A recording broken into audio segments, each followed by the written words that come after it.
Hello, in this video we will show you how to post from Canva to Instagram. First, open the Canva app on your mobile device. Next, sign in with your Google account or any account you prefer to continue. Once you're in, choose the design you'd like to post. You can select one from your recent designs if you already have something ready, or start a new one. When your design is ready, tap on the share icon located in the top right corner of the screen. Now select more from the sharing options that appear. In the list, look for Instagram and tap on it.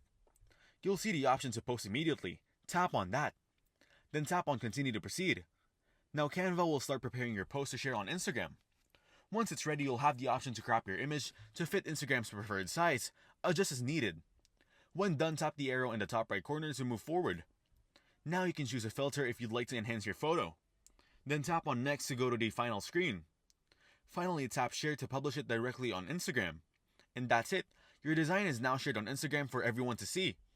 If you found this tutorial helpful, be sure to give this video a thumbs up and subscribe to our channel for more easy to follow tips and tricks.